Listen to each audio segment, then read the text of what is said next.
Game. Nasa linya ho natin ngayon ang spokesperson ng Department of Health. Maaga natin ginising ulit si Undersecretary Albert Domingo. Yusek, magandang umaga po sa inyo. Welcome po sa Double Wang, sa Double B. Good morning po, Yusek. Good morning, Double Weng. Magandang umaga sa lahat mga kapusong nakikinig at nanonood. Yeah, salamat po ulit sa salamat sa maagang oras. gising. Ano po ba talaga? Although meron na kami initial na balita dito na nililinaw na ng Department of Health, hindi po policy ng gobyerno, ng DOH, na magpataw ng parusa sa mga magulang na hindi pag magpapabakuna sa kanilang mga anak. Pakilinaw na lang po ito, Yusek. Opo. Yung araw nga po na nagkaroon ng hearing nung bandang simula ng linggong ito, actually nasa ibang mga tungkulin po kami nila Secretary Erbosa at meron hong team ang DOH nandun sa House of Representatives. Marami po kasing iba-ibang mga paksa. Isa ho doon yung immunization, yung pagbabakuna. May mga bills po na pinag-uusapan, mga panukala tungkol sa mga ospital. May panukala rin tungkol sa oral health. So, ang dami hong mga paksa. And as alam niyo naman po, syempre may iba-ibang pinupuntahan rin yung mga opisyalis dahil may mga sabay-sabay yan. Nagkataon po dun sa meeting, ang naipadala po namin si Dr. Emily Chong na siya po yung lead para sa oral health. Undersecretary po siya, tapos ang nag-usap na po kami, nagkabalitaan po, ano nangyari sabi niya?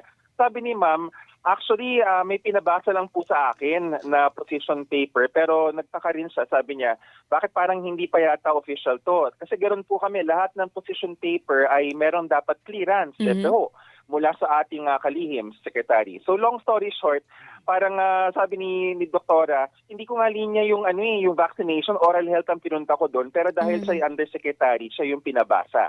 Nandun kami sa stage ngayon na inaalam namin, sabi ng ganyang panukala na maglagay daw ng penalty. Kaming lahat ng mga doktor nagkamutan ng ulo, parang never namin naisip or maiisip na mangyari yan. Dahil alam niyo po ba, Dr. Weng, sa history ng medisina, meron kami mga tinatawag yung Nuremberg trials way back in the 1940s or 1950s, pagkatapos ng World War II, dun sa Nazi Germany, ay talagang isinakdal yung mga Nazis na namilit na maglagay ng kung ano-anong mga substances. Noon unang panahon pa to. Pero yun ang dahilan kung ba't lahat ng mga doktor ay very particular sa human rights. Kasi nga, yung iba ho tingin dito, baka ayaw namin na ibigayan dahil sa takot rin. Kaya ho siguro ang karamihan ay hindi ho binibigay yung mga bakuna na inilalaan sa partikular na edad ng kanilang anak. Tama yun, Weng. Actually, yan yung dapat na approach kasi ang hesitancy or ang pag-ayaw ng magulang na magpabakuna sa kanilang anak ay karaniwang dahilan sa impormasyon na sabihin na natin hindi natin alam kung saan niya nakuha, maaaring baka hindi updated, lalo na pagtungkol dun sa mga safety parameters ng mga bakuna. So mga ganyan, ang kailangan is ating ituwid yung mga siguro pagkakamali na impormasyon na nakukuha or kung hindi man maling impormasyon, ating matugunan yung mga agam-agam ng ating mga magulang. Tatlong siyan, merong framework yan na Double Weng, yung convenience, tapos ano pa yata yung credibility, saka nakalimutan ko yung ikatlo. Pero yung credibility, yung kaalaman tungkol dun sa safety ng bakuna, yung convenience naman, yung kung gaano kadaling makuha. Yung ikatlong nakalimutan ko yung exact English, pero yun yung something to do with yung natatakot sila. So yun yung tatlong bagay na kailangan nating tugunan para mapabakulahan yung ating mga bata. Okay, unahin ko lang po yung convenience, Yusek. Ang problema kasi sabi nga ng partner ko kanina, yung ibang mga magulang, hindi hesitant, gusto magpabakuna pero malayo. Tama. Lalo na po sa mga lalawigan, paano yun tutugunan ng Department of Health? Actually, Ms. Weng, magandang tanong yan, no? Dahil pag kami ay nagpaplano ng mga vaccination campaign, kasama na yung Mr. Sia na kakatapos lang ng phase 1. Phase 2 na ho kami sa Luzon at sa mga bandang June. So ngayon, dumarating na yung mga bakuna, nagkakaroon na ng mga meetings. Ang isa sa mga tanong na laging pinagdedebatehan, maganda yung debate. May tinatawag kami na fixed post-vaccination or yung house-to-house, yung suyod na sinasabi. Yes. Meron kasi mga pros and cons yung mga yan. Ang bakuna is dapat na may maintain sa cold chain. Ibig sabihin yung nakayelo na hindi lang basta yelo, merong temperatura yan. So, yung mga dalubhasa na medyo nag-aalangan sa house to house, ang sinasabi, pag linabas mo kasi yung bakuna at naglako ka, baka mamaya mainitan kahit pa Yes. meron kang carrier. May ganong perspective. Mm-mm. Meron namang kabilang perspective na nagsasabi, pag yung bakuna iniwan mo dun sa sa health center o kung saan man yung fixed post at inantay mong lumapit yung mga magulang at yung mga pamilya, ganyan yun nangyayari. Yung hindi nga sila parang nalalayuan for various reasons na karaniwan, hindi naman nila kasalanan. So, ngayon, sa totoo lang, magkakaroon uli kami ng mga meeting at mapag-uusapan na naman yan at sasabihin namin nila, Secretary, maganda naman yung debate, it's an intellectual base. Sasabihin namin dun sa mga ayaw dun sa House Talk, sasabihin namin, kita nyo na nangyari, hindi natin nakuha yung target natin sa Mindanao, imbis na 95%, 83% lang. So, ganyan yung mga usapin. Okay, yun ang mahirap yung pagtimbang ng Yusek, pero ako naman, parang Yes. kung ako'y ordinaryong mamayan, isipin ko, mas maganda na mag-house to house na, gumamit ng, kung kailangan na may running cold storage ka, magagawa mo yung house to house, kesa mabulok at ma-expire lang ang bakuna kasi walang pumupunta doon sa bakunahan na malayo sa kanila. Agree, Ms. Weng. Actually, yan nga yung yan yung punto, pareho tayo ng punto. Obvious Yes. yung kung saan kami pumapanik, at least kami dalawa ni Secretary Ted. So, sinasabi namin, yung mga risks, yung kumbaga yung pagkakataon na mapanis yung bakuna dahil sa temperatura ay mas mababa sa aming pananaw kumpara doon sa sa pagkakataon na either mabulok lang or mag-expire or yung talagang kahit gusto nga nung nanay o tatay na magpapakuna ay sobrang layo dahil may mga ganung lugar talaga, lalo na sa Yes. Mindanao. So yun yung tinitimbang natin. At mukhang dahil nga dun sa datos natin, dun sa Mindanao, ay baka pumunta sa ganung direksyon yung mangyayari. House to house. Oo. Yes. Pwedeng house to house. Pero ito lang, pangalawa, ang alalahanin ay ano-ano ba yung mga bakuna na kailangan ng aking anak? Kasi Oo. iba-iba, sa dami ho ng mga pangalan nun. Totoo yun. Yung iba parang nung baby pa lamang, di ba, nababakunahan Ang dami na sila, nun di ba? May mga Maya't-maya bumupunta yung Oo. nanay sa center kasi kailangan ng bakuna Diba? ng bata. Oo. So ano-ano ba ho ang mga tinatawag na pwedeng sabihin na eto kailangan na bakuna ng inyong anak? Oo. At mandatory na dapat ibigyan nyo ho sila ng ganitong bakuna? Ayun, nasabi ni Sir Weng yung keyword. Pero Yes. sasabihin ko uli yun, yung mandatory. Pero yung mandatory ito ay hindi mandato para para bakunahan na yung kumbaga magpabakuna yung bata. Ang mandato ay para sa estado or sa gobyerno. Ang Yes. sinasabi natin dito, Republic Act number 10152. Yun po yung Mandatory Infants and Children Health Immunization Act of 2011. Matagal ng batas siya. Nakalista sa Section 3 yung mga bakuna na kailangan. Bakuna laban sa tuberculosis, actually BCG to, no? Wala pang bakuna laban sa TB mismo, pero yung BCG ay nakakatulong. Number 1 yon. Number 2 yung DPT, diphtheria, pertussis, naalala niyo sa pertussis, saka si tetanus, Opo. DPT. Number 3 si polio. Number 4 si measles. Number 5 si mumps. Number 6 si rubella. Number 7 si hepatitis B. Number 8 si influenza type B. Tapos number 9, yung number 9 pala is catch-all. Ibig sabihin, habang tumatagal, kung may bagong bakuna na madidiscover, pwedeng idagdag. Okay. Yan yung Dami mga nun. bakuna. Ganon karami. At what age Siyam, dapat magsimula yung pagbabakuna ng lahat ng ito? Hanggang anong edad? Yan, sagutin ko yun, Ms. Weng, pero idagdag ko, maliban sa 8 yung bakuna, tandaan natin na multiple doses yung karamihan ng mga bakunan. So yun yata sinasabi ng Double Weng na 8 na nga sila, pero hindi lang sila lahat isang turukan, mga 2, yung Yes. iba 3. Opo. Yun. Ngayon, at what age nagsisimula? Karaniwan as early as 9 months. Pero pag meron tayong mga special campaign tulad ng ating Mr. Sia na nangyari nung sa Mindanao at mangyayari sa Luzon, binababa natin yung age to 6 months. Kasi tawag namin doon sa public health yung missed opportunity. Nandun na sa harapan ng bata, ready na. Lalo Yes. na kung mag-house to house tayo. Kung aantayin mo mag 9 months, baka mamaya yung pagkakataon, kaya missed opportunity, yung Correct. pagkakataon hindi na dumating na mabakunahan siya.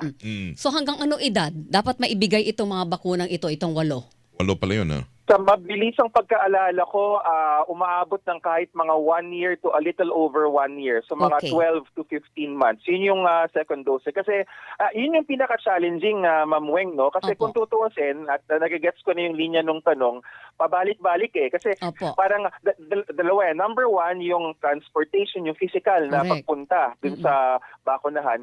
Ikalawa, at ito medyo may grasp ako kasi totoka ko to eh. Yung information, ibig sabihin yung datos. Ako po, at marami sa atin, yung mga may baby book nung unang panahon, no? Yung talagang oo. para may passport, tinatatakan. Meron pa rin yan ngayon. Pero ang next step dyan na tinatrabaho namin is dapat digital na. Dapat QR code na lang yan o kaya Yes. kung may national ID yung bata at nakuha yung kanyang fingerprint or whatever biometrics, dapat doon nilang tinitignan para madaling maalala. Tapos isipin nyo kung nakalink yun sa cellphone, at halos lahat ng Pilipino may cellphone na, ay dapat mariremind, may paalala na, magte-text, di ba, automatic, June na si Chikiting na magpabakuna, balik na tayo.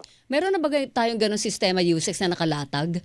Na yung gano'n, naka-QR code na digital na yung dapat Ma'am Weng, datos. sa private pa lang eh. Sa public, may mga pilot, merong nagawa ang UNICEF, maraming salamat sa kanila, no. I forgot the term, SEER yata, SEER. Pero hindi pa siya widespread. Yun yung pinapagawa ni SecTed sa utos ng Pangulo na this year, dapat mabuo yung health information exchange kasama yung information sa pagbabakuna. Okay, Sana linawin lang natin, Weng. Oo. Mandatory para sa Estado na ibigay ang bakunang ito sa lahat ng sanggol. Pero hindi mapupersa ng gobyerno ang magulang na pabakunahan ang mga sanggol ng bakunang ito. Wala po sa batas na Yes. sinasabi na may Sa parusa ang pilitan. magulang Wala. pag hindi sila nagpabakuna ng anak. Tama yung pagkasabi mo, Miss Weng. Ang mandato ay para sa gobyerno dahil tungkulin ng Estado ang kalusugan ng bawat mamamayan. Pero walang mandato or walang parusa at hindi namin balak magpanukala ng kahit na anong parusa para sa kahit na sino man na ayaw magpabakuna. Siyempre, kargados kami, ang mandato namin is kumbinsihin sila na magpabakuna. At saka yung iba, baka yung iba na kikinig ko sa atin ngayon, nanonood at nalaman na walo pala kailangan. O ngayon, nag-isip po sila na saan ba ho namin pwede ibigay o kunin itong mga bakuna? Ito ba ay available sa mga ospital o sa mga Barangay clinic? clinic. Barangay Oh, clinic. barangay Saan health ho ito centers. pwedeng ibigay, Yusek? Yan ang mandato, Sir Weng. Ang mandato is dapat ang mga health center, ang mga rural health unit o kaya ang mga, so panig naman ng DOH yung ating mga bukas center, bagong urgent care ambulatory service center, meron sila dapat na sapat na bakuna para pag pumunta doon ang ating mga magulang ay may makukuha. Yan yung mandato. Anytime, pwedeng pumunta at merong available na bakuna. Oo. Yes. In practice, ang nangyayari dyan, yung ating mga midwife, yung ating mga barangay health worker, linalagay nilang schedule. Kasi ang mandato is dapat anytime. Pero ang reality, syempre, may dating yung mga bakuna eh. Minsan may darating na every 2 months or every 3 months in delivery. At okay lang naman yon dahil pati yung pagbigay ng mga booster, hindi naman pwedeng sunod-sunod na kada linggo may tinuturo kayo. Every so many months or sometimes yung iba parang ibibigay ng 9 months tapos yung susunod mga bandang 1 year na, ganyan. Malakas pa rin po ba yung tinatawag na vaccine scare sa bansa, Yusek? Actually, Ma'am Weng, dun sa huling datos na nakita ko po, hindi na siya ganun kalakas. Ang more na nakikita namin is yung tinatawag na deferral o yung pagpapaliban. Pag sinabing pagpapaliban, kunyari, kumatok or pumunta yung health worker sa bahay, ang sasabihin ni nanay, unang dahilan, at lehitimo to na sasabihin, meron kasing sakit, tapos pagtingin ng BHWO nga, may lagnat nga, kinuha yung temperatura. Kaya ako sinabi yun kasi huwag tayo magpapanggap na may sakit si baby kahit walang sakit. Kasi pwede naming i-assess. So i-assess ngayon ay may lagnat.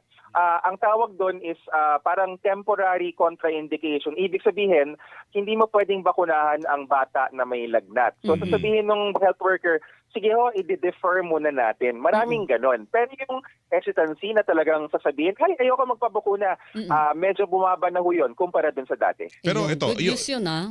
pero yung mga naisong humabol, kunyari lagpas na ho ng 1-year-old ang kanyang anak, Oo. may mga nakita sila, kulang pa pala. Oo, Pwede pa bang humabol. ihabol yun? Yes, ang tawag natin dyan, double weng, yan po yung catch-up immunization. Meron nga, siguro papahapyawan ko, no, baka nalilito yung mga kapuso, bakit iba-ibang class immunization? Ibig sabihin po, nag-iiba lang yung timing. Merong routine, yan yung alam natin na mula 9 months hanggang 1 year, babalik-balik tayo sa health center or gusto na nga namin panukala house to house. So, yun yung una, routine. Ikalawa, pag sinabi naming supplemental, yun si Mr. Sia, supplemental. Kasi sa tingin namin, ang dami pang hindi bakunado. So therefore, habulin natin. Kasi yung ikatlo is yung catch-up. Yung catch-up, yung talagang nakalimutan o kaya halimbawa lang to, halimbawa may inampun tayong bata, inaalagaan natin na mabuti, kaso hindi natin alam yung vaccination history. So, dadalhin natin sa health center, safe po yun, pwede po yun. Ang gagawin ng doktor, lahat ng mga indicated or nararapat na bakuna ay ibibigay po. Hanggang, ito na, last na lang sa akin. Hanggang anong edad ang pwedeng catch-up vaccination? Baka tayo kulang pa tayo ng Oo, baka bakuna, naman, partner, ha? baka 18 years old na may catch-up Oo, nga, no? vaccination. Baka mami si Lola magpa-catch up din. Kung tayo ho ay umabot na naman ng advanced years, chances are naging immune na rin ho tayo even na on a natural. No? Pero hindi ho maganda yung natural immunity, mas maganda kung tayo na bakunahan. Normally, ang bakuna po hanggang 5 years old. Yan. Yun. Sometimes hanggang school age, pumapayag ho tayo hanggang mga 10 years old. Kasi alam niyo ba, marami mga bata kahit mga 10 years old na sa measles, hindi pa bakunado. Pag ganun, nagkakaroon tayo ng special campaign. Isa po yun pala, ika-4, pool-based immunization. So sa eskwelahan, inaalam namin, sino dito yung mga nakakaalala nung kanilang pagbakuna. Pag sinabi nila hindi nila maalala, chances are in-offer na rin natin yung pool-based immunization. Ayun, pwede yun. Ayan. Sige. Puro kanya, no? Injection? Wala. Oo. Wala yung nilalagay Vaccine, sa oral. Oral, wala, no? Wala pa. Vaccination. Hindi yun. Puro turok yun. Baka yung Isek. iba Sir takot Weng, sa karayon, alam niyo ako, fun fact, no, kahit doktor ako, pag ako mismo yung tinuturukan, medyo kinakabahan. Pero hindi, meron talaga mga gano'n, kahit kami mga doktor. Pero hindi naman ho lahat ay ineksyon. Meron po tama si Mr. may oral, yung sa polio. Yun, At ako rin, yun. from personal experience, okay lang yung maliit na turok kaysa naman yung mamatay tayo or magkaroon Yan. na malubhang Oo, sakit dahil di tayo nabakunahan. O kaya naman, sangkaterbang turok kasi nagkasakit ka kasi hindi ka nagpabakuna. O, diba? Correct, Oo. yung swero. Correct. Oo. Yan, Yusek, sige. maraming salamat sa oras, Magpabakuna ha? na, Thank ha? you. Yusek, salamat ng marami. You're always welcome at salamat rin po sa pagkakataon na magpaalala, magpabakuna na. Good morning! Good Yan. morning po. Magpabakuna na ho ang Oo. spokesperson ng Department of Health ating nakausap.